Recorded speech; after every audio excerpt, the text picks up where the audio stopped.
আসসালামু আলাইকুম। নির্বাচন হচ্ছে, হবে। কবে? সময় নির্ধারণ করা হয়েছে। কিন্তু আসলেও কি এই সময়ে নির্বাচন সম্ভব? এখনও ঐক্যমত কমিশনের রাজনৈতিক দলগুলো ঐক্য হতে পারেনি। নুরুল হক নূর বলেছেন, কিয়ামত পর্যন্ত চেষ্টা করলেও এই ঐক্যমত কমিশন সফল হতে পারবে না। আর বিপ্লব এবং গণ অভ্যুত্থান আমরা যেটাই বলি না কেন, এটার লক্ষ্য এবং স্বপ্ন এবং আশা নির্বাচন ছিল না। নির্বাচন হবে, হতে হবে, হবে, সমস্যা নেই। কিন্তু বিচার এবং সংস্কার এটা করতেই হবে। এই রাষ্ট্র, এই দেশ যতক্ষণ পর্যন্ত বিচার এবং সংস্কার এটা সফল না হচ্ছে, ততক্ষণ পর্যন্ত নির্বাচন সম্ভব নয়। অন্তত মৌলিক বিষয়গুলো সংস্কার করতে হবে এবং বিচারের কার্যক্রম এটা জনগণকে দেখাতে হবে যে হ্যাঁ, বিচার হচ্ছে, তারপরে নির্বাচন সম্ভব।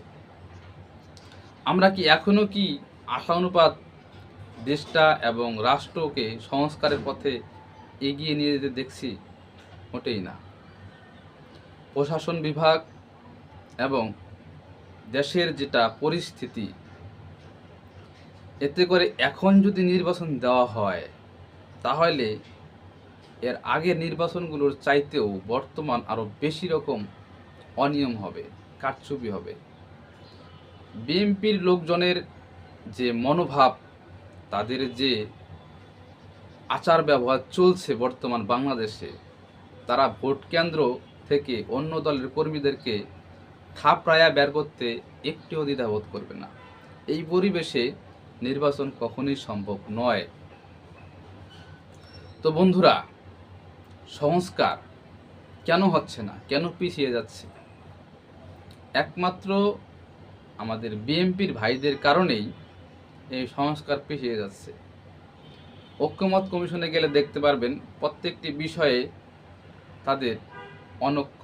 বর্তমান কিছু কিছু বিষয়ে নমনীয় হয়ে আসছে, কিন্তু মূল বিষয়গুলো, যেমন ধরুন একজন ব্যক্তি দুইবারের বেশি প্রধানমন্ত্রী হতে পারবে না জীবনেও, কিন্তু এই বিষয়ে তাদের অমত। বর্তমান যে নির্বাচনের ব্যবস্থাটা আছে, এই নির্বাচনের ব্যবস্থার বাইরে গিয়ে নতুন সংখ্যানুপাতিক হারে নির্বাচন করা হবে, এই বিষয়েও তাদের অমত। এইরকম বড় বড় কিছু সংস্কারে বিএনপির একেবারেই অমত। এটা থাকাটাই স্বাভাবিক। কোনো রাজনৈতিক দল তাদের স্বার্থের বাইরে গিয়ে এক হবে না, এটাই বলা বাহুল্য। তো বন্ধুরা, তাহলে এর সমাধান কি? কখন হচ্ছে নির্বাচন, কবেই হবে নির্বাচন, কবে হবে সংস্কার, কবে হবে বিচার? আর বিচার তো হতেই হবে, এটা বাধ্যতামূলক।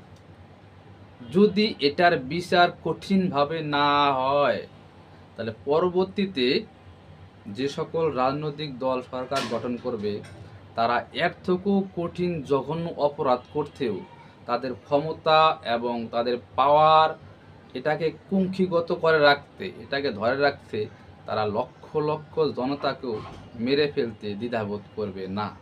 তাই বিচার হওয়াটা খুবই জরুরি, নির্বাচনের চাইতেও। আর সংস্কার হওয়াটা অবশ্যই জরুরি, কেননা এই দেশ, এই 53 বছরের রাজনৈতিক দলগুলো এমন এক পর্যায়ে নিয়ে গেছে, এই দেশে স্বাধীনতা কি জিনিস সেটা শুধু বইয়ের পাতায় এবং মুখেই মানায়, বাস্তবে মানায় না। তো সংস্কার হোক, তারপরে বিচার কার্য হোক, তারপরে আমরা নির্বাচন চাই, যদি সেটা 5 বছর পরেও হয়।